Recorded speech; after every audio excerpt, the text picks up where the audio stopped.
support si si Kay ng Pangmalakasan. O sino na i-prank call natin? Si Right na lang? Andito naman na sila. So, kausapin na lang natin na magpanggap na. Si Jairus na lang. Si Jairus na lang. Ay, nako, hashtag Right and hashtag Makoy live na live. Wow, thank you to support.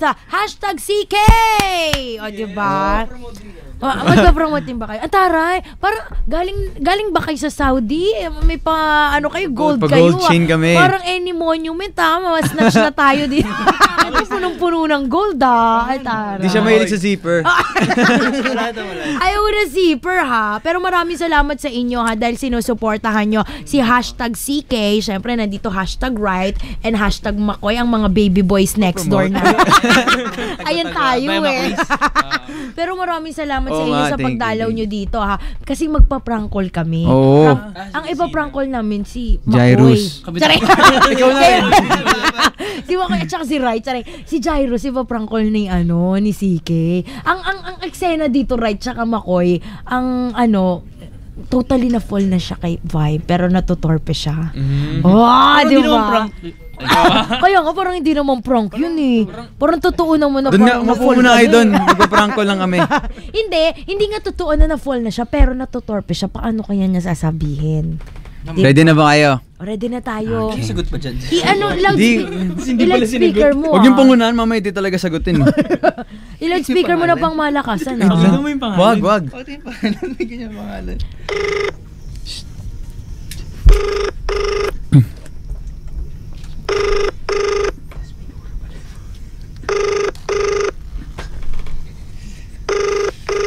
Tagal Busy yata. Okay. Jai. Salita. Busy ka ba, bro? School ako, bakit? Klase? Pero wala ka namang ginagawa. Meron, nagsusulat ng notes, bakit? Pero, okay lang ba kausapin kita saglit? About? Kasi bro, isi-share ko lang sa'yo. Kasi parang nung mga nakaraan, kilala mo si Vibory, di ba? Oo naman, go.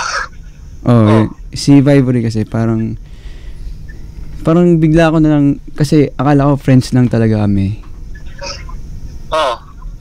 Parang na-feel ko talaga na medyo na-fall na ako. Hindi ko alam kung tama ba yung gagawin ko, bro. Kasi? Kasi, di ba alam mo naman yun. Alam mo naman na parang ako yung taong mahirap talagang humanap ng mga ganun, syempre. Yun. Wait lang, sabi lang, hindi ka pa nag-guess sa anong radio show ngayon? Ha? Wala ka sa MOR ngayon? Wala ako sa MOR ngayon, bro. Legit ba to? Legit. Ito, kala mo lagi niloloko. Sige, tuloy. Okay, go. Tapos? Di na talaga kita nakakausap na matino, parang dali na! Ang arte nito, dali na. Nga, kasi nga, alam mo naman, ilang months na rin kami love team. Alam mo sa akin love team ba? Matagal na rin. Pero, ayun nga kasi, ayoko naman na parang pag naging kami, syempre makaka-apekto sa work yun. Tapos, anong plano mo? Anong gusto mong mangyari? Kasi, the gist of this is may gusto ka na kay Vibory, ba? Yun bro. Tapos, anong plano mo ngayon? Kasi nga, di ba, alam mo naman torpe ako yun, gusto ko lang, ikaw di ba, pag ikaw ba, paano ka ba, parang sa babae, paano ka ba? Ako yung tinanungan mo Siyempre, kilala kita, chick boy kay. Bastos. Hindi, joke lang. Hindi, joke. Seryoso kasi. Ngayon nga lang ako nag-share sa'yo ng ganito. Paano ba? Alam mo, Brad. Hindi, sige, ganito na lang bro, para mas malinaw. Sandali. Kasi alam mo na-love team mo yan, di ba?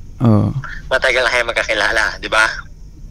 Mga months na rin. Diba? Wala namang awkwardness pagdating sa inyong dalawa, di ba? Hindi, syempre, magkaibigan kami, tapos biglang... Maniwala ka sa akin, been there, done that. Walang awkwardness kasi ka-love team yan, magkaibigan talaga kayo, di ba? But, ikaw, ano ba nangyari sa'yo, di ba? Oo, nakitamay naman yung sa akin, Brad. Di ba usapan na yun? Gusto ko kasi, pag yung ganun, parang tatagal kami. Kasi depende yan sa tao, Brad. Depende yan sa karelasyon mo. Kung kahit na nagiging personal na yung nangyayari, pero alam niyang iwala yung trabaho, hindi kayo abot sa hindi kayo mapupunta sa kung anong pinagdaanan ko. Okay? Pero ganun pa man, kung may away man kayo, rerespetuhin mo pa rin yung nararamdaman niya personally, pero gagawin mo yun outside the work itself. Gets mo? Pag work. Pero kapag meron siyang nararamdaman na personal about sa'yo, na against you, paparamdam mo lang sa kanya outside work. Bigyan mo siya ng space. Outside work, ganun. Oo, pero pag trabaho. Kasi bro, napaka-torpe ko. Sobrang hina ako talagang gumalaw sa mga ganun. Pwede, ikaw, kunyari ako si Vivory, paano mo sabihin sa akin na hindi ko alam ko kasi kung paano ko sisimulan. Yun yung tanong ko. Alam mo, hindi mo naman kailangan agad sabihin na gusto mo siya. Start with the simple things. Start with small efforts. Magkaibigan naman na kayo, nag-uusap na kayo. Dito, tuloy mo lang yung chat mo. Dali mo sa text muna kung ayaw mong mag-ano. Pero eventually, ano man lang ba yung mga simpleng libre, mga simpleng regalo, mga simpleng labas. Alam mo yun, doon naman talaga magsisimula lahat ng yun eh. And eventually, dapat nga, hindi ka na-torpe kasi kaibigan mo naman din yan. Isipin mo, kaibigan mo lang din naman si Viper. Hindi mo naman dapat daanin sa ibang. Huwag mong isipin kasi na may gusto ka. Oo, may gusto ka, pero isipin mo, kaibigan mo rin yan. Like, di ba, ang daming dumadaan sa ganun. Parang kaibigan mo, tapos pag naging kayo, iba na yung mundo nyo. Parang wala na, hindi na tulad ng dati. Kasi iba na. Naman. Yun na, depende na nga yun sa tao. Depende na sa kanya yun. Kailangan nyo mapag-usapan bagong lahat, which is hindi ko nagawa. Is klaruhin nyo na magkaiba yung trabaho sa personal nyo na buhay. Kapag nandiyan ang camera, okay kayo. Pero pag wala, kung di talaga kayo okay, huwag nyo bigyan nyo ng space talaga yung isa't isa. Pero still, talk things over nang hindi nyo dinadama yung trabaho nyo. Gets mo ba? Oo naman, gets ka naman. Oo, ganun kasimple. Kasi may plano ko, bro. Ano? Ikaw ba, paano ka ba nanligaw dati? Kasi ako gusto ko parang kakantahan ko ganun. Kasi pares kami mahilig sa music. O di, haharanahin mo. Di bro. naman kasi ako nakakanta ng magaling eh.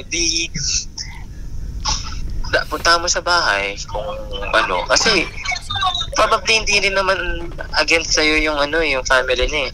Hindi nga, kasi mamaya naman, magaling ako kumanta, pero ako sige, kunyari ako si Vivory, tapos kakantahan mo ako. Alam mo, Brad, inuulol mo na ako eh. Hindi nga, parang ano to. Bakit kita kailangan kantahan?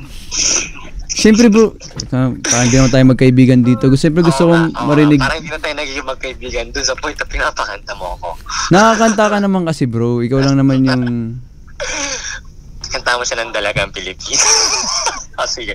Gusto mo to Gusto mo to, bro. Pinapakanta mo ako Kasi nga para malaman ko kung paano ako magsisimula sa kanya bro. Sayang mo na yun, Brad. Di ka na kailangan kumanta. Kung nasaan ka mga ngayon, hello po sa inyong lahat. Sa inyong lahat. Grabe! Alam, pakikinggan niyo po yung mga pitik sa sabi ko. Kala mo si Gay, Brad. Hindi mo ko may isahan. Nasa MOR ako ngayon.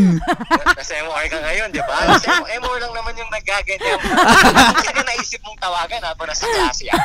Si Ate Eva Uy, Jairus, maraming salamat sa'yo ng Bongelarium, ha? Pero ang ganda ng mga chika mo, ang ganda ng mga advices mo, parang talagang expert ka. Hindi ko pa naman seryoso kasi alam kong iba itong nararamdaman ko tungkol sa usapan na ito. Grabe, kailangan ba may paano dyan? 2 bottles? Di ba ganun yung mga brotherhoods? O 2 bats muna tayo, tapos dun muna i-open sa mo. Kasi di ba usually ang mga guys, nakakapag-open lang sila ng nararamdaman nila pag may mga, ano ba tag dito? Yung parang ginuman brotherhood, ganyan. Pero hindi naman. Ay, ikaw hindi. Wow, talaga ba? Iba pala si Jairo. Magkikwento talaga ako eh. Ay, very open naman pala to si kuya mo ba? Ikaw ba, Pero Torp? yung thought na pinakanta mo ako, CK. Hindi to totoo eh. Jairus, ha? Ayan. Sige, babawi ako sa'yo. Thank you bro. Ayan, maraming salamat. Sa inyo. Thank you.